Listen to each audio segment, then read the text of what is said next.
ओ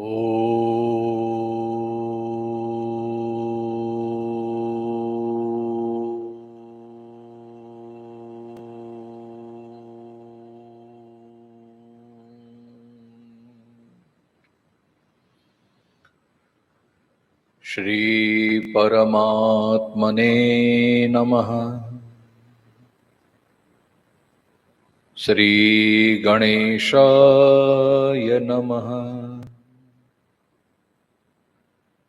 श्री सरस्वत्यै नमः। श्री गुरुभ्यो नमः।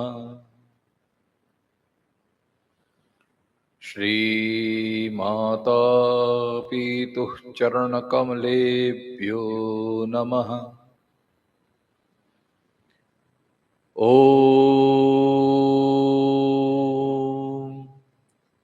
नमो भगवते वासुदेवाय।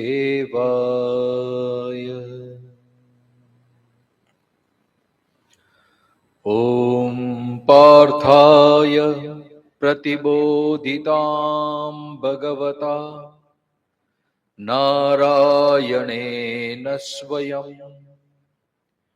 व्यासेन ग्रथितां पुराणमुनिना मध्ये महाभारते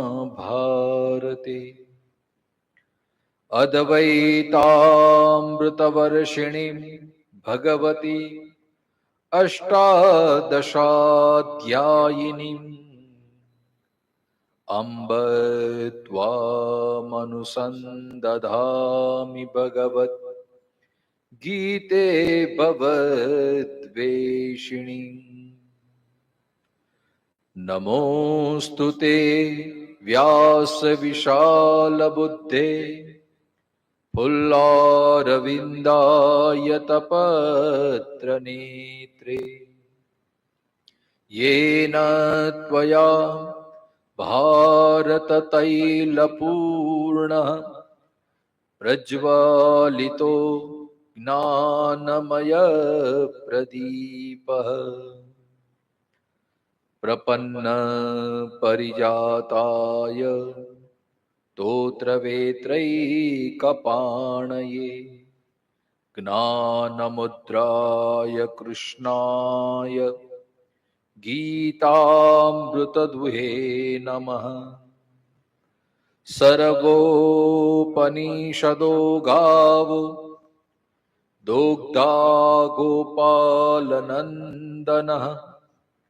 पार्थो वत्स सुधीर्भोक्ता दुग्धं गीतामृतं महा।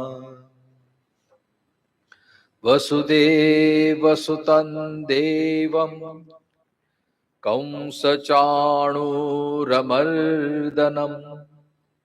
देवकी परमानन्दं कृष्णं वन्दे जगद्गुरुं।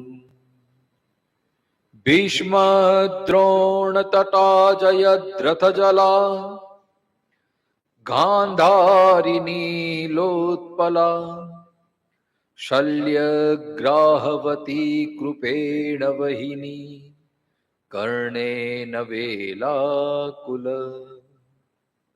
अश्वत्थामविकर्णघोरमकरा दुर्योधनावर्तिनी सोत्तीर्णा खलु पाण्डवार्णवनदी कैवर्तक केशव पाराशर्यवचः सरोजममलं गीतार्थगन्धोत्कटं नानाख्यानककेशरं हरिकथा संबोधना बोधितम्। लोके सज्जन षट्पदैरहरः पेपीयमानं मुदा भूयात् भारत पंकजं कलिमल प्रध्वंसनं श्रेयसे मूकं करोति वाचालं पंगुर्लंघयते गिरिं यत्कृपात्तमहं वन्दे परमानन्दमाधवम् यं ब्रह्मा वरुणेन्द्ररुद्रमरुत स्तुन्वन्ति दिव्यैस्तवैः वेदैः साङ्गपदक्रमोपनिषदैः गायन्ति यं सामगाः ध्यानावस्थिततद्गतेन मनसा पश्यन्ति यं योगिनो यस्यान्तन्न विदुः सुरासुरगणा देवाय तस्मै नमः देवाय तस्मै नमः। स्वामी श्री प्रेमपुरी महाराज की जय। श्री कृष्ण कन्हैया लाल की जय। श्री कृष्ण गोविंद हरे मुरारे हे नाथ नारायण वासुदेव। श्री कृष्ण गोविंद हरे मुरारे हे नाथ नारायण वासुदेव। श्री कृष्ण गोविंद हरे मुरारे हे नाथ नारायण वासुदेव।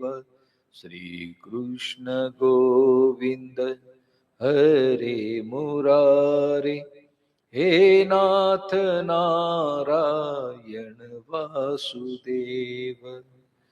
हे नाथ नारायण वासुदेव हे नाथ नारायण वासुदेव। श्री कृष्ण गोविंद हरे मुरारे हे नाथ नारायण वासुदेव। सुरासुरा सेवित पाद पंकजा करे विराजत कमनीय पुस्तिका विदेश पत्नी कमलासन प्रिया सरस्वती नृत्यतु वाचि मे सदा। ओ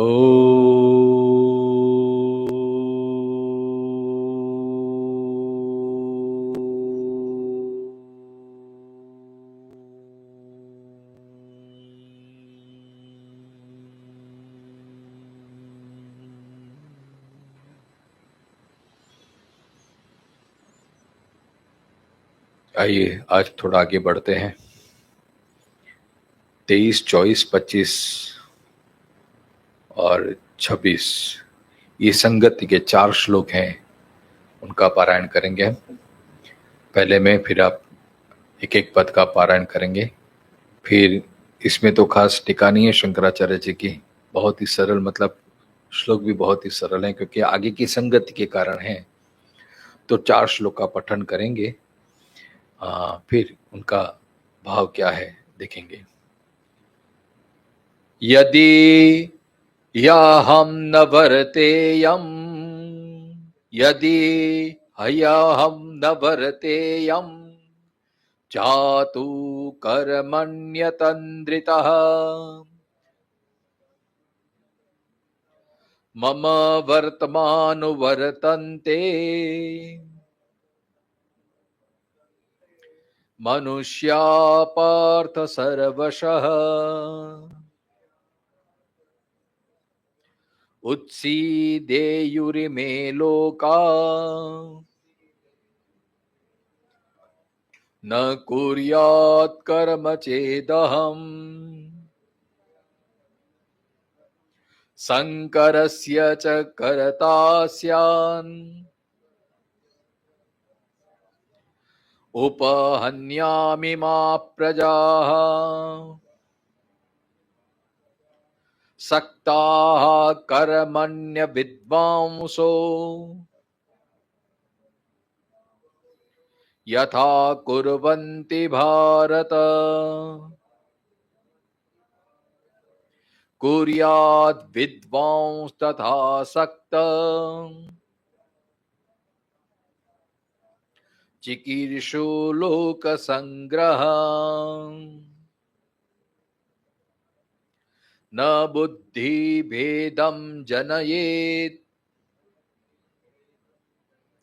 अज्ञानां कर्म संगिनां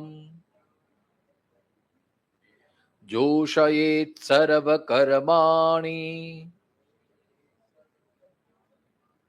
विद्वान् युक्तः समाचरन्।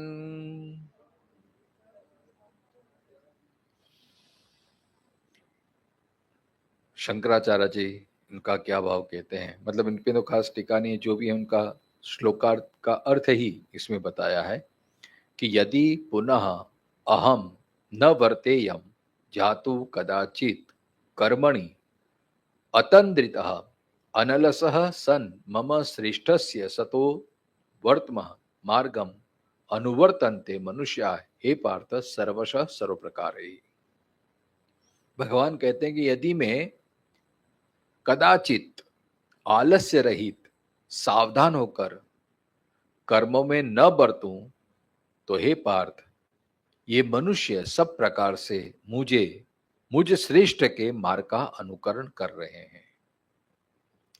ऐसा होने से क्या दोष हो जाएगा, तो कहते हैं उत्सीदेयुर्मेह लोका, मतलब उत्सीदेयु विनश्येषु, यदि मैं कर्म न करूं तो लोक स्थिति के लिए किए जाने वाले कर्मों का अभाव हो जाने से यह सब लोक नष्ट हो जाएंगे।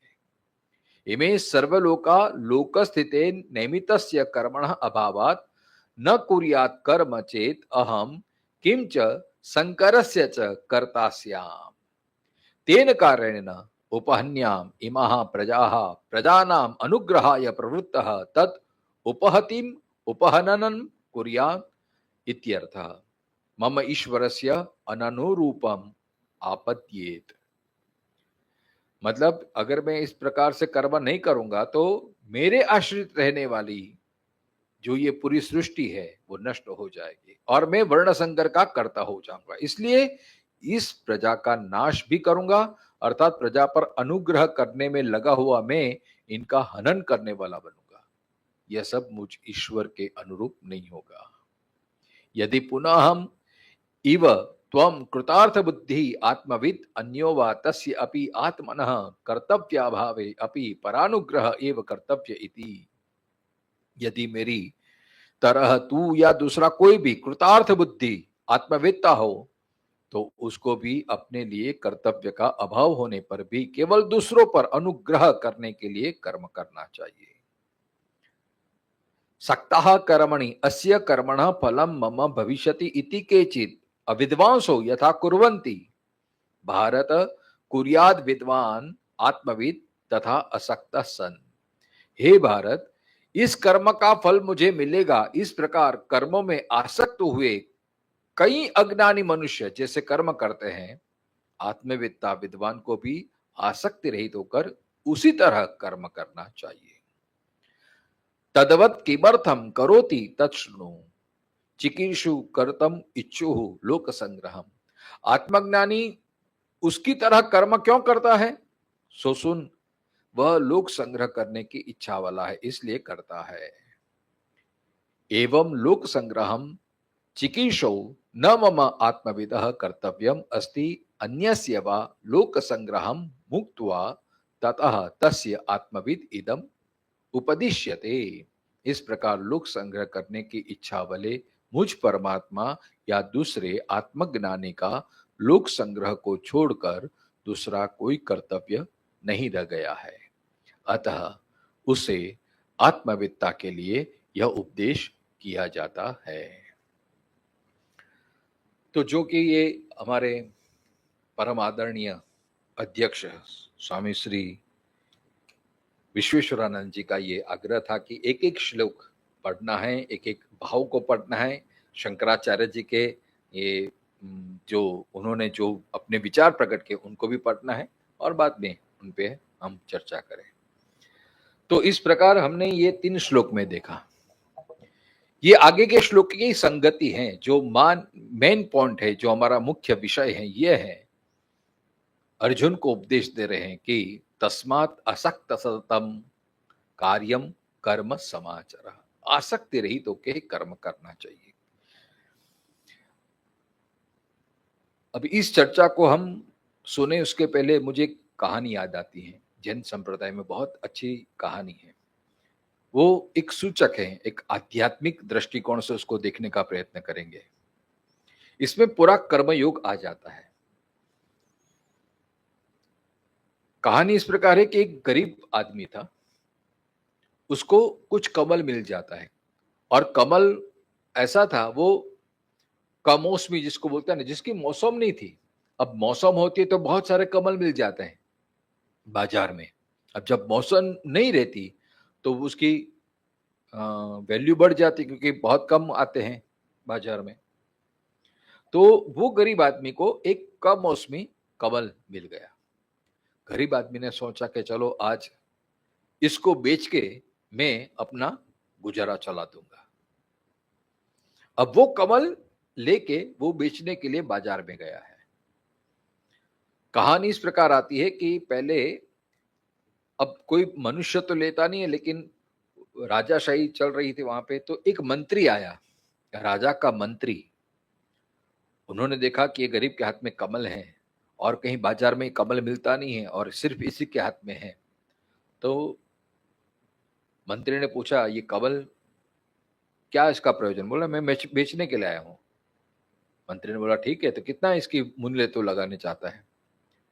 अब गरीब आदमी ने सोचा कि कम मौसमी, वैसे तो बाजार में 10 रुपए का कमल मिल जाता है जब सीजन होती है, तो अभी तो सीजन नहीं है और कहीं मिलने वाला नहीं है, तो चलो फायदा उठाया जाए। तो उसने बोला कि 20 रुपया, क्योंकि और कहीं आपको मिलेगा नहीं, लेना है तो लीजिए, 20 रुपये में मैं कमल देने वाला हूं। तो मंत्री ने बोला, ठीक है 20, अरे 20 का क्या, मैं तुझे 40 देने वाला हूं, ये कमल मुझे दे दे। वो गरीब आदमी को आश्चर्य हुआ। उसने सोचा था कि मुझे कुछ बार्गेनिंग करनी पड़ेगी, वो मंत्री अभी बोलेगा, अरे लुटने के लिए आया, 10 रुपए के कमल का तो 20 रुपया लगा रहा है, मालूम नहीं तो मैं मंत्री हूं, राजा को शिकायत करूंगा, ऐसा तो कर रहा है। वो तो उसने ऐसे तैयारी पे रखा था कि 20 रुपया बोलूंगा और मिलेगा तो ठीक है, नहीं तो 15 में, 15 में, तो 10 में तो बेचना ही है मुझे, नहीं तो 8 रुपये में, क्योंकि उसको तो मुफ्त का ही था, जो भी मिल जाएगा। लेकिन हमारा व्यापार ये होता है ना कि जितना मुनाफा मिल जाए उतना ज्यादा अच्छा है। तब ये तो ऐसी उसने धारणा बना ली थी और हुआ एकदम उल्टा। मंत्री ने बोला, अरे 20 का 40 तू ले ले, लेकिन ये कमल मुझे दे दे। अब ये गरीब आदमी को बड़ा आश्चर्य हुआ। उसने सोचा, अरे ये कैसी बात हो गई ये 10 रुपए की कमल की कीमत है, वो 40 देने को तैयार है। उसको आश्चर्य हुआ, जिज्ञासा प्रकट हुई। उसने बोला, मंत्री जी मैं दे देता हूं आपको, लेकिन मुझे जानना है कि आप इतना मूल्य क्यों चुकाने के लिए तैयार है? तो मंत्री ने कहा, तुझे पता नहीं, हमारे राज्य में एक संत आने वाले हैं, उनके स्वागत की तैयारी करनी है। अभी पीछे प्रधान भी आ रहे हैं, राजा भी आ जाएंगे, तो उसके पहले मुझे सब व्यवस्था करनी है। इसके लिए मैं ये चाह रहा हूं। तो मैंने सोचा कि चलो तेरे हाथ में कमल देखा तो मैं उनसे उनका स्वागत करूंगा। अब इनकी बुद्धि में चमका रहा है, देखो, इसने सुन लिया कि प्रधान भी आ रहे हैं, पीछे राजा भी आ रहे हैं। गरीब ने सोचा कि अरे ये मंत्री को देगा तो मैं वो 40 देगा, इससे बड़ी पद वाला प्रधान होता है, प्रधान का तो और संपत्ति होती है, उनका तो और पगार अच्छा रहता है। तो मंत्री मुझे 40 देने वाला है, तो प्रधान तो मुझे इससे 4 गुना पैसा दे देगा, तो क्यों ना मैं प्रधान को ही बेचूं। तो मंत्री को टाल दिया कि नहीं नहीं, अभी मेरी इच्छा नहीं है, मुझे बेचना नहीं है। मंत्री ने बोला, ठीक है, तेरी जैसी तेरी मर्जी। अब वो निकल गया। थोड़ी देर के बाद प्रधान का रथ आया, वही कमल देखा, पूछा कितने में देगा? अब इनकी लालच बढ़ गई। उसने बोला 50 रुपया। अरे 50 क्या, तू 100 ले ले, मुझे कमल दे दे। अब ये जो गरीब था उनकी और लालच बढ़ गई। अरे ये 50 का 100 देने के लिए तैयार है। अरे ये मैंने गलती कर दी। अरे राजा ही आने वाला, राजा को ही मैं क्यों ना दे दूं। अब राजा को दूंगा तो राजा तो मुझे कितना देगा। तो प्रधान को भी टाल दिया कि नहीं नहीं 100 रुपया भले आप दे दे, मुझे याद है कि मुझे किसी को और देना है, मुझे ये नहीं बेचना है। प्रधान ने कहा ठीक है जैसी तेरी मर्जी। फिर बाद में राजा का भी रथ आता है। राजा ने भी पूछा ये कमल कितने में देगा तू। तो अब राजा के सामने तो माप तोल नहीं कर सकते थे। जहां पर आप तो मेरी हम आपकी प्रजा है, मैं क्या बोल सकता हूं, आप जो चाहे। राजा ने कहा तू जो मांगेगा वो उसके लिए बदले में देने के लिए तैयार हूं। अब ये नौकर ने सोचा कि अगर मैं जो चाहूं ये कमल के बदले में सब कुछ देने के लिए तैयार है राजा। वो चाहे तो पूरी जिंदगी की एक साथ वो पूरी जिंदगी कमा ना सके उतना उसको पैसे मिलने वाला था, उतना भी राजा कभी मना नहीं कर सकता था।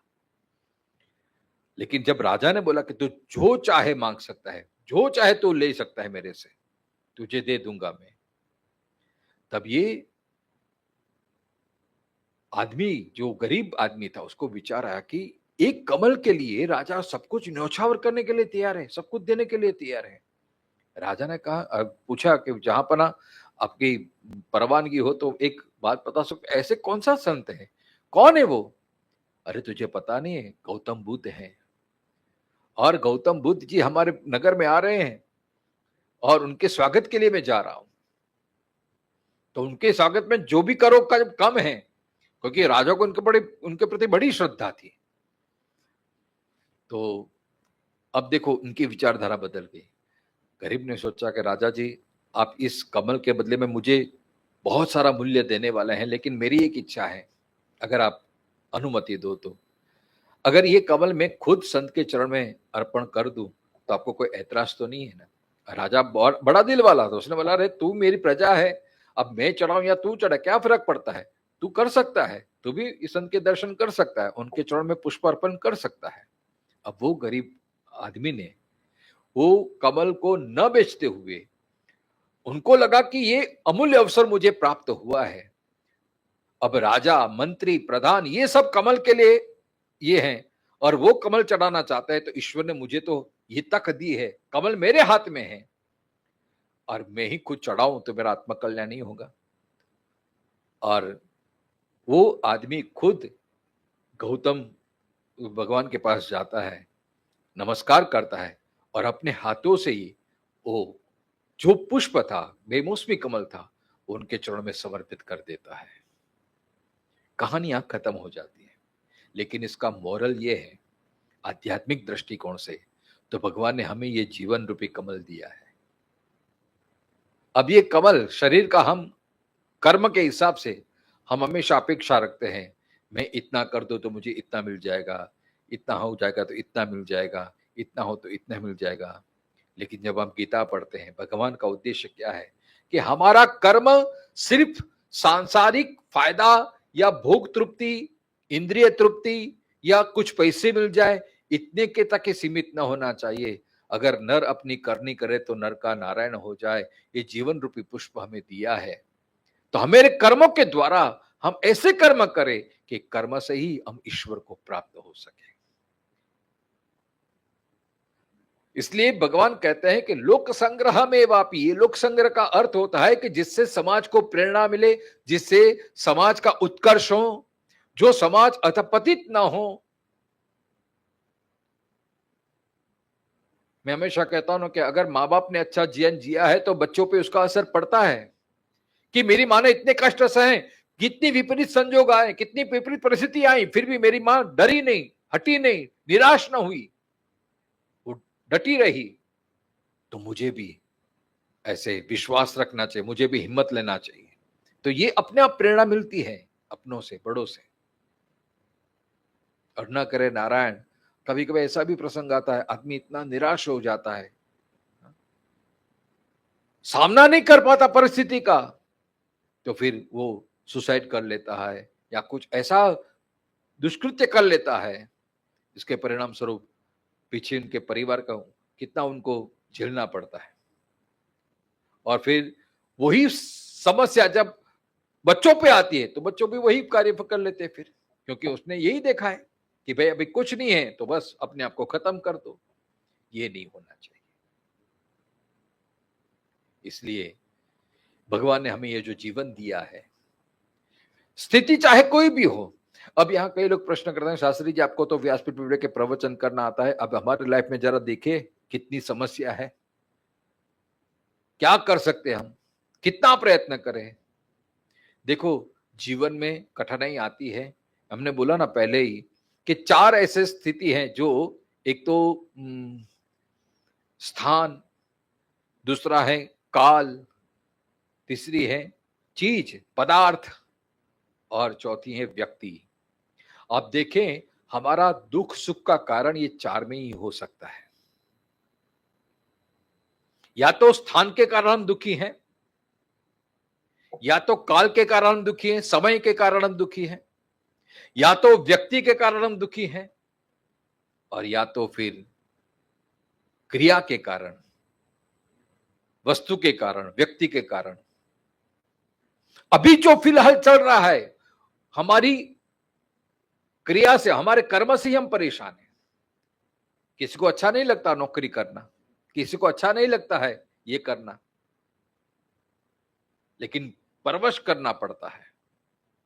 किसी को अच्छा नहीं लगता ये स्थान में रहना।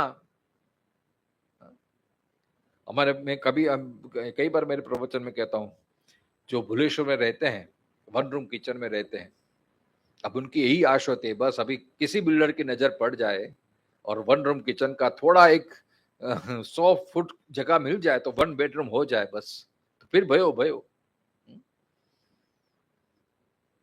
वो स्थान के लिए दुखे, बस उसको यही आश है, बस थोड़ा कमरा बड़ा हो जाए, थोड़ा कमरा बड़ा हो जाए, थोड़ा कमरा बड़ा। और देखो, यही स्थान के कारण वो अपेक्षा से दुखी है कि बस कभी कभी आ जाए, कब ये रीडेवलपमेंट में जाए, क्योंकि उसके पास इतनी शक्ति नहीं है दूसरा फ्लैट खरीदने के लिए, तो इसी आश में वो बैठा रहता है। लेकिन अभी जो है, जो स्थिति है, उससे वो परेशान है, क्योंकि जगह कम पड़ रही है, बच्चे बड़े हो रहे हैं, शादी करवानी है, लेकिन सुलाएंगे कहाँ, ये सब परेशानी है। तो इसी आश में बैठा है कि बस 1 रूम किचन का 1 BHK हो जाए, 1 BHK हो जाए, 1 BHK हो जाए। और दूसरी जगह बड़े बड़े आलीशान बंगले होते हैं, और वो भी दुखी है स्थान के कारण। देखो, यहां स्थान की बात चल रही है, वो किस लिए दुखी है? बड़ा बंगला है, 5-6 बेडरूम है, डुप्लेक्स बंगलो है, लेकिन रहता एक ही आदमी है। गुलजार साहब ने बहुत अच्छा शेर कहा है कि जैसे मिडिल क्लास वालों के, सबका खुशी का फासला एक कदम दूर है, हर घर में एक कमरा ही कम है। इसमें सारी जिंदगी चल जाती है बस। कभी कभी मैं खुद की बात, हमारे भुलेश्वर में है, 15 साल से ऐसा ही टिका हुआ है, न जाने कब बनेगा।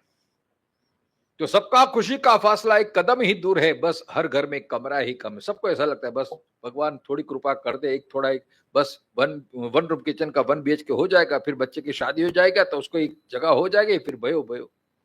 और दूसरी जगह, बड़े घरों के अपने गम हैं, बड़े घरों के अपने गम हैं, कमरे बहुत हैं लेकिन आदमी कम है। तो ये स्थान के कारण हमें तकलीफ हो रही है। लेकिन ये सब आप देखेंगे तो उसमें हमारा प्रारब्ध काम करता है। अब देखो, प्रारब्ध को हम कभी टाल नहीं सकते। देश, काल, वस्तु, व्यक्ति और क्रिया, ये सब प्रारब्ध से हमें प्राप्त होती है, क्योंकि हमने कुछ ऐसे पिछले जन्म में कर्म किए हैं, उसके कारण हमें ऐसी जगह मिलती है, ऐसा स्थान मिलता है, ऐसा कर्म मिलता है, ऐसे व्यक्ति मिलते हैं और ऐसी क्रिया मिलती है। उसमें प्रारब्ध अधिक मात्रा में कार्य कर रहा है। अब प्रारब्ध को हम बदल नहीं सकते। जब तक आपके भाग्य में कुछ व्यक्ति से परेशानी है तो आपको भुगतनी ही पड़ेगी। हमने जो जो जिसके कारण जिसके साथ अन्याय किया है, वो सब इस जन्म ने तो अगले जन्म में उसको हमें चुकाना ही पड़ेगा। तो जो भी हमारे जीवन में घटनाएं बनती हैं, जो भी परिस्थिति निर्माण होती है, वो प्रारब्धवशात होती है। अब देखो, अर्जुन की भी स्थिति अर्जुन ने खुद तो निर्माण नहीं की थी, परिस्थिति आ गई, उसको युद्ध नहीं करना था, फिर भी सिचुएशन ही ऐसी आ गई है। इसी को ही तो संसार कहते हैं। हम हार जाते हैं, हम थक जाते हैं, अरे मुझे ये स्थान नहीं चाहिए, मुझे ये व्यक्ति नहीं चाहिए, मुझे ये समय नहीं चाहिए, मेरे लिए बराबर नहीं है समय, मेरा समय नहीं है। कोई व्यक्ति के लिए परेशान है, कोई समय के लिए परेशान है, कोई स्थान के लिए परेशान है, कोई वस्तु के लिए परेशान है। लेकिन मैं दूसरी, आप देखो, आप परेशान होंगे, दुखी होंगे, तो क्या उसका हल निकलेगा क्या? नहीं। गीता में ये कहती है कि अगर, देखो इसमें कर्म में बुद्धि की भी बात आती है। देखो सांख्य और योग ये दोनों समन्वय है। गीता में क्या उपदेश देती है? अब जो प्रारब्धवशात आपको मिला है उसका सामना करो। सबसे पहले तो ये, हारो मत, थको मत, मायूस मत हो, निराश मत हो। अर्जुन की भी यही स्थिति है ना, वो परिस्थिति से भागने का प्रयत्न कर रहा है, सिचुएशन से भागने का प्रयत्न कर रहा है। तो भगवान क्या कहते हैं? क्षत्रम हृदय दौर्बल्यम त्यक्तोत्तिष्ठ परंतपा। अरे ये तेरी तुच्छ दुर्बलता है, तू रोना बंद कर, खड़ा हो जा। इसलिए गीता एक मानस ग्रंथ है, हमारे मन को पुष्ट करता है। जो गीता पढ़ता है ना, उसको कभी मन का रोग हो ही नहीं सकता, उसके जीवन में कभी निराशा आ ही नहीं सकती। गीता हमें सिंह बनाना सिखाती है, हम राजा बनाना सिखाती है। हमारा क्या होता है? हम लाचार हो जाते हैं, परिस्थिति का वश, व्यक्तिवश, घटनावश हम उसके शिकार हो जाते हैं, लाचार हो जाते हैं। और फिर इतने लाचार हो जाता है कि हमारी बुद्धि के दरवाजे ही बंद हो जाते हैं। बस हमको लगता है बस यही लाइफ खत्म हमारे लिए, बस अभी सब दरवाजे बंद हो गए। ऐसा नहीं है। अब थोड़ी अपनी बुद्धि का उपयोग करिए, थोड़ा अपने आप पे विश्वास रखो, या परमात्मा पे विश्वास रखो। क्योंकि जो भी परिस्थिति हो, देश, काल, व्यक्ति, वस्तु या क्रिया कभी भी एक समान रह ही नहीं सकती, क्योंकि वो परिवर्तन आना ही है, आना ही आना ही है। इसलिए अपने वो ये दिन भी बीत जाएगा, ये समय भी बीत जाएगा, प्रतीक्षा करो। भगवान ने उदाहरण दिए हैं जनक आदि का, खुद का उदाहरण दिया है कि मैं अपि त्रैलोक्य, भगवान तो त्रिलोक के अधिपति, भगवान के पास क्या ऐश्वर्य की कमी है? फिर भी भगवान कहते कि मैं प्रवृत्त रहता हूं, क्योंकि भगवान हमें सिखाते कि जीवन किस तरह से जीना चाहिए। हमारे दुख की तो क्या बात है साहब, आप कृष्ण का जीवन देख लीजिए, आप राम का जीवन देख लीजिए। कृष्ण का तो बचपन से ही कितना कष्ट देखना पड़ा। हाँ? हम अपने आप को कोसते रहते, अरे मेरा नसीब कितना फूटा हुआ है, भगवान ने क्या मेरे साथ अन्याय कर दिया। हम भगवान को गाली देते हैं, अरे भगवान सबके तरफ देखा तूने, मेरी तरफ ही दृष्टि नहीं डाली, बस भगवान मेरी तरफ ही नहीं देखता है। लेकिन आप जरा भगवान की तरफ देखो, बचपन से ही कितने दुख है भगवान के सामने। बचपन जन्म होते हुए मां बाप से बिछड़ना पड़ा। अब भगवान ने कौन से ऐसे कर्म किए होंगे, भगवान कौन से प्रारब्ध भुगतते हैं? लेकिन भगवान हमें दिखाते हैं कि कष्ट आता है, दुख आएगा, ये तो संसार का स्वाभाविक नियम है। लेकिन दुख हो, प्रतिकूल संजोग हो, उससे कैसे मार्ग निकालना, यही गीता का कर्तव्य है। आप रोते रहेंगे या भागने का प्रयत्न करेंगे तो इसका मतलब ये नहीं कि आपने वो परिस्थिति से आप हो गए, नहीं, वो तो पीछे पीछे आएगा। क्योंकि जब तक आप अपने कर्म, जो प्रारब्ध आप जब तक भुगतते नहीं है, तो पीछा नहीं छोड़ता है। हम सोचेंगे चलो अपना जान ही दे देते हैं, बात खत्म। अरे आप सुसाइड कर लेंगे, अगले जन्म में वही कर्म आपको वापस भुगतना पड़ेगा। ऐसा समझना मत कि आपने बस छोड़ दिया, छुटकारा पा लिया। छुटकारा से नहीं मिलता है। कर्म का सिद्धांत तो ये कहता है कि आपने जो कर्म किया है, उदाहरण दिया है कि जैसे हजार एक गाय रहती हैं और एक बछड़े को आप अलग कर दो, वो बछड़ा हजारों गाय में से जो अपनी असली मां है उसका ही दूध वो पीती है। इस तरह से चाहे हमारे हजारों जन्म हो जाए, फिर भी हमारे कर्म जो हमने किए हैं अब तक के, जाने अनजाने में, तो वो सब प्रारब्ध बन के हमारे जीवन में आता है। जब ये महाभारत का युद्ध खत्म हो गया ना, फिर वो धृतराष्ट्र विदुर जी से पूछता है, हे विदुर, विदुर जी यम का अवतार है। धृतराष्ट्र पूछता है कि इस जन्म में तो मैंने ऐसा कोई कार्य नहीं किया है, कोई पाप नहीं किया है, फिर भी मेरे जीवन में इतना दुख क्यों आया, क्यों इतनी परेशानी, मेरे सारी जिंदगी मुझे अंधापा ये करना देखना पड़ा, अंधा रहा मैं, मेरी हयाती में मेरे 100 पुत्रों की हत्या हो गई, नाश हो गया, सब कुछ चला गया, ये मेरे कौन से कर्म का परिणाम है, मैंने इस जन्म में तो कोई ऐसा कर्म नहीं किया। हमारे में भी ऐसा था ना, लोग पूछते हैं शास्त्री जी एवा है, कौन से अपने पाप किए, मेरे को क्यों इतना दुख भुगतना पड़ता है।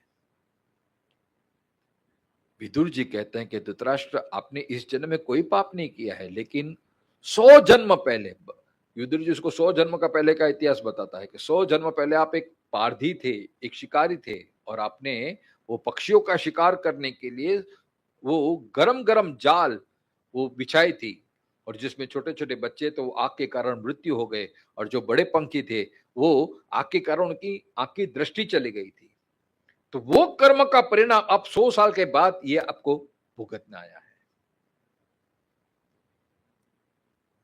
तो हमारे किए हुए कर्म का फल हमें भुगतना ही पड़ेगा। इस दृष्टि से भगवान कहते हैं कर्मण्ये बाधिकारस्ते मां फलेषु कदाचन। अब फल की अपेक्षा नहीं रखना, मतलब फल उसमें हमारा अधिकार नहीं है। हम क्या, भगवान मैंने इतना किया, बस अभी फल मिलना चाहिए, अभी मुझे दे दे, अभी मुझे ये कर दे। भगवान कहते हैं भाई वेट एंड वॉच, जब तुम्हारी पात्रता आएगी, जब तुम्हारा ये हिसाब किताब आएगा, समय सही समय आएगा, तब तुमको ये फल मिलेगा। तब तक वो फल कहाँ रहते हैं, संचित होके पड़े रहते हैं। इसलिए 3 प्रकार के कर्म हैं, संचित कर्म, क्रियमाण कर्म और प्रारब्ध कर्म।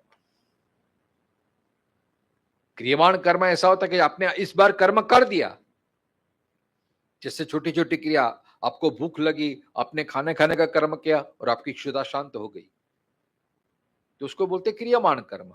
जो जो क्रिया से आपको तुरंत अनुभूति हो जाती है, आपको प्यास लगी, आपने जल पिया और आपकी तृषा शांत हो गई, बस कर्म वहां खत्म हो गया, उसको बोलते क्रियमाण कर्म। फिर दूसरी कक्षा आती है संचित कर्म। संचित कर्म माने आपने आज कर्म किया लेकिन तुरंत फल नहीं मिलता है, थोड़े समय के बाद मिलता है। फिर वो 2 दिन के बाद, 2 महीने के बाद, 2 साल के बाद, या तो फिर 2 जन्म के बाद, तो वो तब तक संचित रहते। जैसे आपने डिपॉजिट करते ना, फिक्स डिपॉजिट 5 साल के लिए, उसमें ब्याज ज्यादा मिलता है, तो 5 साल के लिए वो आपके पैसे जमा हो गए, लॉक हो गए, लेकिन जब मिलता है तब ब्याज के साथ, सूद के साथ आपको वापस मिलता है। तो उसको बोलते हैं संचित, मतलब कर्म अपने अब से हो गया लेकिन अभी उसका फल नहीं हुआ है, उसका बाकी है फल। और फिर जो रसीद पाक जाती है, मतलब समय पूरा होता है, तो अपने आप अपने अकाउंट में आ जाते हैं पैसे सूद के साथ।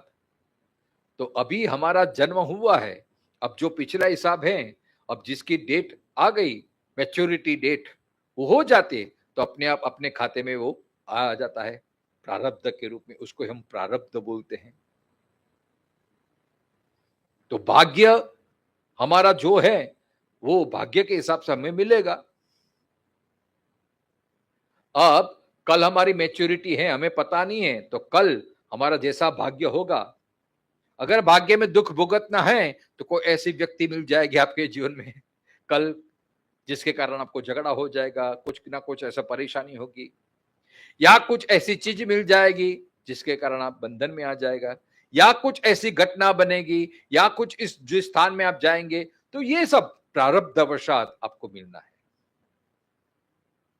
अब देखो, प्रारब्ध को तो हम टाल नहीं सकते, लेकिन वर्तमान हमारे हाथ में है। तो प्रारब्धवशात जो भी हो, अब उसमें और हम दुष्कर्म करेंगे और उसके पीछा छोड़ने का प्रयत्न करेंगे और उससे भागने पड़ेंगे, या कुछ क्षणिक लाभ के लिए और हम बुरे कर्म करेंगे, तो और हमारा प्रारब्ध बिगड़ता जाएगा और हमारा प्रारब्ध बिगड़ता जाएगा। इसलिए भगवान कहते कि अब जो हो चुका तो हो चुका, अब बाजी सुधारने का समय है। इसलिए वर्तमान अब इस तरह से कर्म करें कि उसमें हम श्रेष्ठ में श्रेष्ठ क्या कर सकते हैं। बस इसी को ही कर्म योग कहते हैं। क्योंकि ये प्रारब्ध कब आता है? जब हमने कुछ अपेक्षा रखी थी, जब हमने कुछ चाह रखी थी, हमने ये करना है, मुझे ये पाना है, मुझे ये करना है, मुझे इतना प्राप्त होना चाहिए। यही सब प्रारब्ध बन के आता है। अब आपको समझ में आ गया।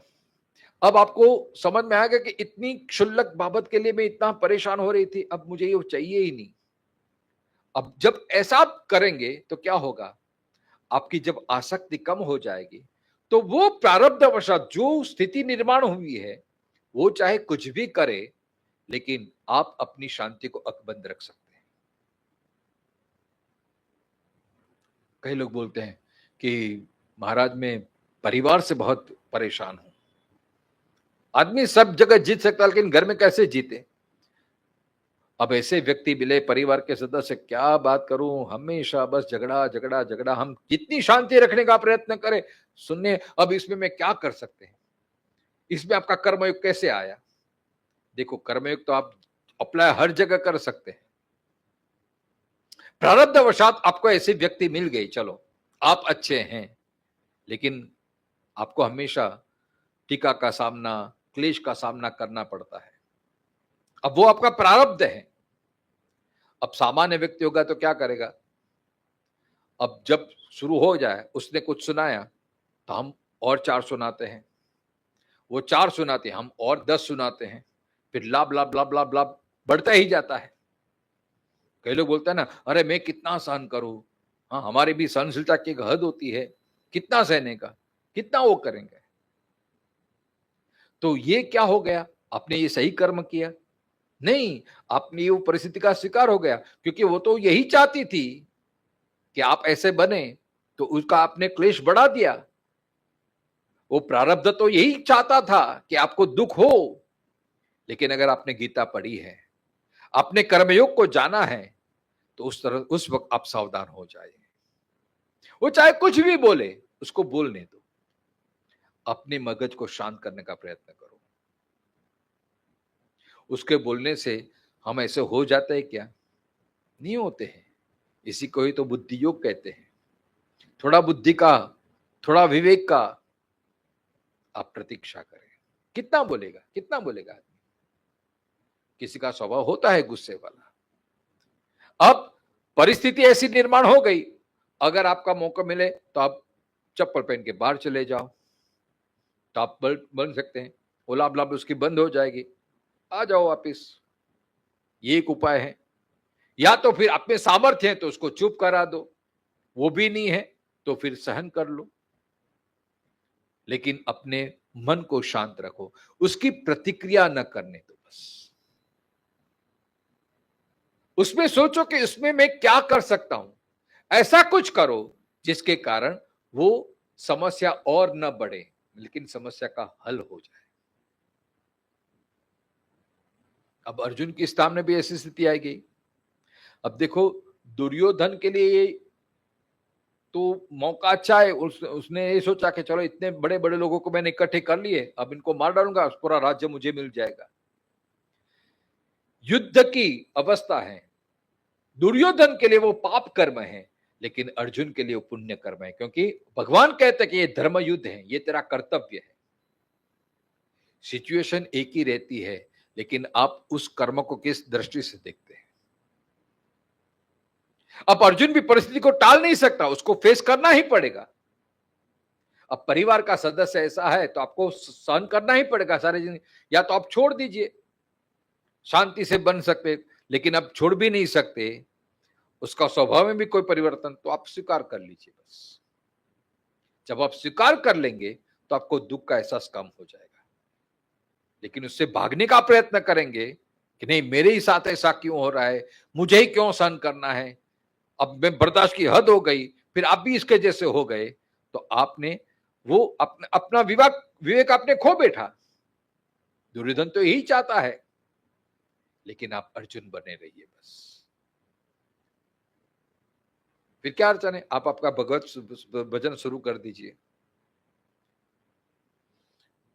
अब देखो, परिवार का सदस्य है तो जब तक भाग्य में लिखा है तब तक साथ तो निभाना ही पड़ेगा।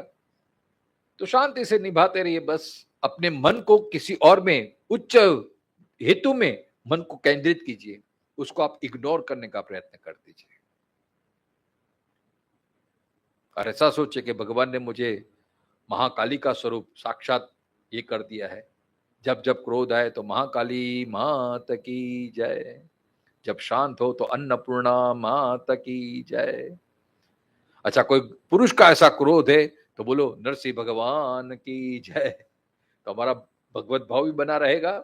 और देखो, आप दुख का स्वीकार, परिस्थिति का स्वीकार कर लेते हैं तो फिर वो परिस्थिति आपको इतना दुख नहीं देती है। तो ये इसी को कहते हैं बुद्धि योग, मतलब बुद्धि का, ददामि बुद्धि योगम तम, ये गीता का शब्द है। तो प्रारब्धवशात जो भी सिचुएशन या काल हो या समय हो या व्यक्ति, देखो भगवान के जीवन में भी आया ना, जब ये समुद्र मंथन की कथा होती है तो भगवान, देव लोग गए भगवान के सामने कि भगवान अभी क्या करें, सब हमारा राज्य चला गया, सब कुछ चला गया। भगवान क्या कहते हैं, आप प्रतीक्षा करिए, अभी समय उनके अनुकूल है, तो आप थोड़ा वेट कीजिए, क्योंकि समय बदलता है कभी भी। तो समय के आप राह देखिए, थोड़ी पेशेंस रखिए। तो ये सब हल हैं हमारी मानसिकता, हमारी शांति को टिकाए रखना, हमारी प्रसन्नता को टिकाए रखने के लिए। इस सब कहने का भावार्थ ये है कि निराश मत बनो, हताश मत बनो, विश्वास रखो, आज नहीं तो कल वो सिचुएशन से हम जरूर ऊपर आएंगे।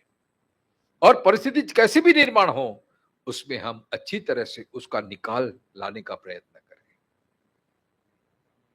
दूसरे वाला चाहे कुछ भी सोचे, लेकिन हमारी सोच हल्की ना हो, हम उसके जैसे ना बने। अगर क्रोध के सामने क्रोध आपने प्रदर्शित कर दिया तो आप उसके जैसे हो गए, तो उसके और आप में क्या विशेषता हो गई फिर?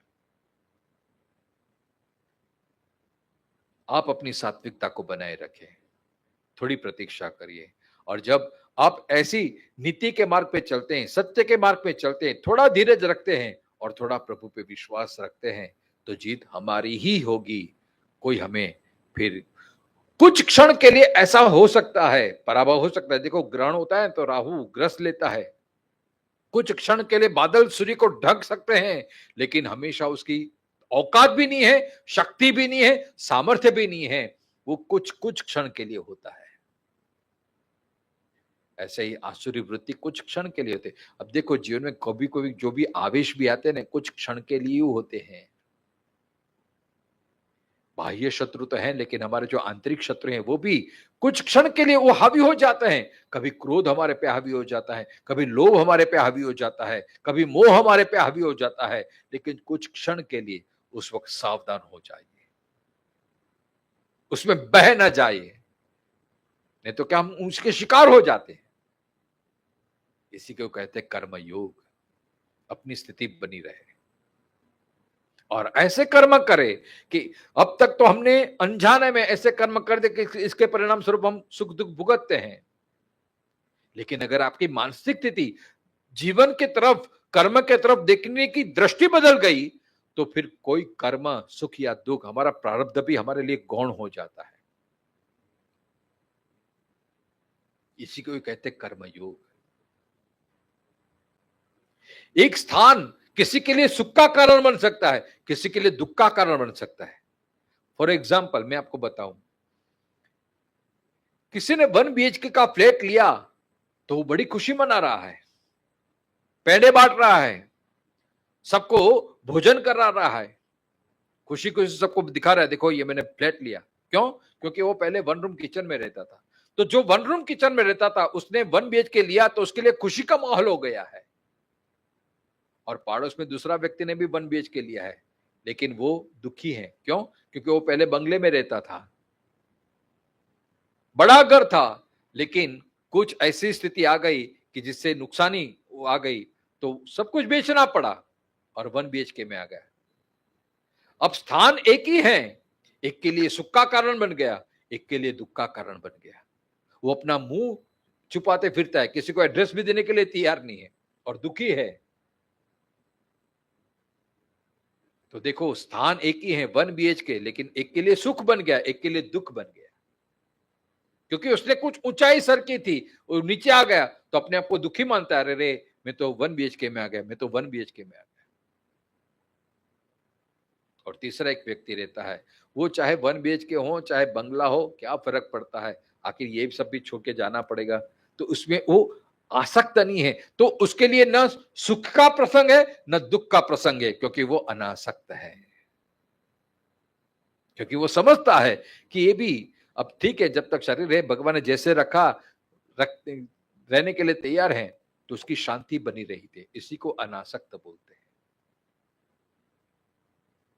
वस्तु है, सोना है, अब सोने का आप उपयोग करें, मेरे पास इतना सोना है, मेरे पास इतने रुपये हैं, वो देख देख हम खुशी होए, बस अपने आप को बड़ा माने, या तो अपने भोग के लिए उपयोग करें, परिवार के लिए उपयोग करें, या तो आप लोक कल्याण के लिए भी उपयोग कर सकते हैं। देखो वस्तु भगवान आपको दी, रुपया दिया, सोना दिया, अब उसका उपयोग कैसे करना वो आपके निर्भर है। लोक संग्रह ने भगवान ने मुझे मौका दिया तो चलो इससे मैं अच्छा करूं, लोगों का भला करूं, तो वो आप करते हैं, तो आपने प्रारब्ध वशात जो मिला उसका आपने अच्छा परिणाम किया।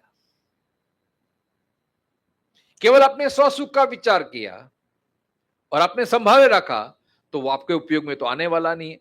आपके बाद आपकी पीढ़ी वो उसका उपभोग करेंगे, या आपने उपभोग किया लेकिन उसका परिणाम क्या हुआ, कुछ नहीं, बस।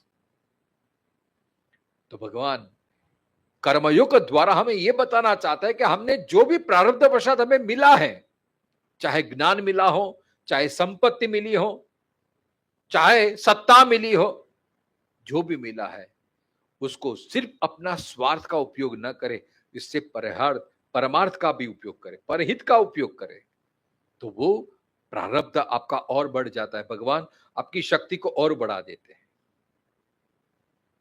और जो जो अपने कार्य नियुक्त, मतलब ब्राह्मण का कर्तव्य तो ब्राह्मण अपनी अच्छी तरह से अपना कर्तव्य निभाए, क्षत्रिय तो क्षत्रिय अपना धर्म अच्छी तरह से निभाए, वैश्य है तो उसको व्यापार किस तरह से करना चाहिए, अच्छे से अच्छा बिजनेस किस प्रकार करना चाहिए, और बिजनेस करते करते लोगों को कोई फायदा कैसे हो, तो ये उसके लिए श्रेष्ठ धर्म है।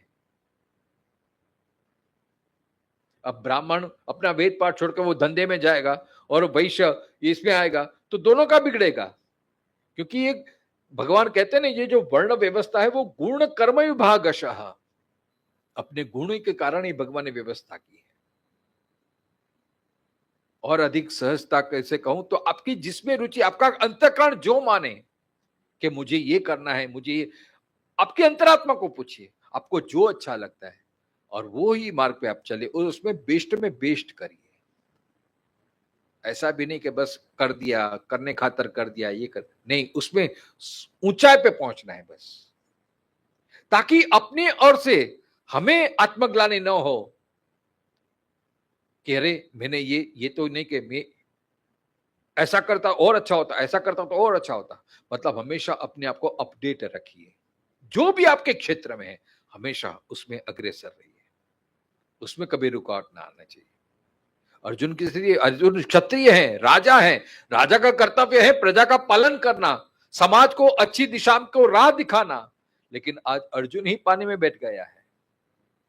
इसलिए भगवान कहते हैं क्षुद्रम हृदय दौर्बल्यम त्यक्तोत्तिष्ठ परन्तपः। एक होता है संजोगवशात आदमी वो हो सकता है, लेकिन अपनी तरह से पूरी तैयारी होनी चाहिए। कभी कभी क्या है, मौका भी अच्छा होता है, समय भी अच्छा होता है, लेकिन हमारी पात्रता नहीं होती है, फिर हम अफसोस करते हैं, रे मैंने इतना पढ़, जैसे विद्यार्थी का अर्जन है, उसका धर्म है विद्या का अर्जन करना। अब वो रोज ऐसा अभ्यास करता है, फिर चाहे परीक्षा आए तो उसको डर नहीं लगता है। और कोई विद्यार्थी अपना धर्म बराबर नहीं निभाता है, सारा ऐसे घुमाने फिरने में समय व्यतीत करता है, फिर एग्जाम आती है तो फिर चौपड़ी लेके बैठ जाता है, तो उसको डर रहता है, अरे रे अभी तो इतना पोर्शन पूरा करना है, इतना करना है, ये करना है। ऐसे कोई भी क्षेत्र में आप हमेशा अपडेट रहिए, हमेशा तैयार रहिए। प्रारब्धवशात कब मौका, कब समय आएगा पता नहीं, इसलिए हमेशा आपको हमारी तरह से पूर्ण तैयारी होनी चाहिए। जो भी क्षेत्र में आप हों, हमेशा अपने आप को उसमें श्रेष्ठ में श्रेष्ठ कैसे हम प्रदान कर सकें, ये कर्मयोग हमें सिखाता है, ये भगवत गीता सिखाती है। तो ये सब बातें भगवान खुद का उदाहरण देते हैं। अब देखो, ऐसा नहीं है कि हमेशा यश ही मिले, कभी अपयश भी मिलता है। भगवान के भी अपयश मिला है ना कई बार। भगवान के भी सब चोरी का आरोप आया है, आपने देखा होगा। कृष्ण का जीवन चरित्र आपने पढ़ा होगा। बचपन मैंने ये बोल रहा था कि भगवान का हम देखें तो बचपन में ही कितना दुख भगवान ने देखा है। माँ बाप से बिछुड़ना पड़ा, बचपन में ही कितना मौत उसके पीछे ही था, पूतना के रूप में, शक्टासुर के रूप में, वृत्रासुर के रूप में। इससे तो हमारा कर्म बहुत अच्छे है, हमारा प्रारब्ध कितना अच्छा है। किसी ने देखा होगा बचपन में कष्ट दे, जो भी। अब देखो, विपरीत परिस्थिति आती है, अगर आप उसका सामना करते हैं तो हमें कुछ ना कुछ सिखा के जाती है। प्रारब्धवशात हमें दुख मिलता है, कदाच परेशानी मिलती है, अगर हम थोड़ा सावधान रहे तो हमें कुछ ना कुछ सिखा के जाता है। फिर भी भगवान हारे नहीं, डरे नहीं, सामना किया है। इसी तरह से हमारे जीवन में भी बाह्य शत्रु को तो जीतना आसान है, लेकिन हमारे जो आंतरिक शत्रु हैं, काम, क्रोध, लोभ, मोह, अब आध्यात्मिक दृष्टि से देखा जाए तो ये सब उनके ही प्रतीक हैं। तृणावर्त वो रजोगुण का, तमोगुण का प्रतीक है। पूतना वो अविद्या का प्रतीक है, अज्ञानता का प्रतीक है। तो ये सब हमारे अंदर जो शत्रु हैं उसको हमें सामना करना है। मतलब हम क्रोध का शिकार ना बने, हम लोभ का शिकार ना बने, हम मोह के शिकार ना बने। कुछ क्षणिक फायदे के लिए हम समाज का अहित न कर दे, इसी को ही कहते हैं कर्मयोग। विचार करें कि ये कर्म करने से मुझे कितना फायदा होगा और समाज को कितना फायदा होगा, और क्या कुछ क्षणिक फायदे के लिए मैं इतना पतन में इतनी गिर जाऊं। ऐसा जब हम विवेक बुद्धि रखेंगे तो वो कर्म हमारे लिए प्रभु प्राप्ति का कारण बन जाएगा। नहीं तो अगर फल की लालच में आ गए तो वो कर्म ही हमारे लिए बंधन का कारण बन जाता है। कर्म से आप ईश्वर की भी प्राप्ति कर सकते हैं और कर्म से आप बंधन भी प्राप्त कर सकते हैं। तो कर्म के आप स्वामी बने रहो, क्योंकि आप अधिष्ठाता है। लेकिन हम क्या होते हैं, कर्म के अधीन हो जाते हैं, कर्म के हाथ में आ जाते हैं, फिर फल से बंध जाते हैं, कुछ क्षणिक लाभ से बंध जाते हैं। ऐसा ना हो, इसलिए लोक संग्रह में वापी। और कभी कभी संजोगवशात, प्रारब्धवशात असफलता मिले, अपयश मिले, फिर भी पेशेंस रखे, धीरज रखे, मायूस ना हो, क्योंकि ये समय भी बीत जाएगा, अच्छे दिन पुनः आएंगे ही। भगवान के भी समंतक ने नहीं ली थी मणि, सत्राजित के पास ऐसा मणि था कि हमेशा सूर्य की कृपा से उसे मिला था। भगवान ने मांगा, लेकिन अपने स्वार्थ के लिए नहीं। अगर प्रजा के पास रहेगा तो प्रजा का कल्याण होगा, लेकिन सत्राजित ने दिया नहीं। और कथा आपको पता है, जब उसका भाई प्रसेन मारा गया तो सत्राजित ने ऐसे ही मान लिया कि बस भगवान ने ही चोरी कर दी, मैंने दिया नहीं तो अपने मेरे भाई को मार के मणि ले लिया। लेकिन भगवान ने कुछ विरोध किया, भगवान झगड़ने के लिए गए नहीं, वो देखते रहे, प्रतीक्षा की, और जब मौका मिला तब समाज के सत्य का प्रदर्शन। देखो ये असली बात थी।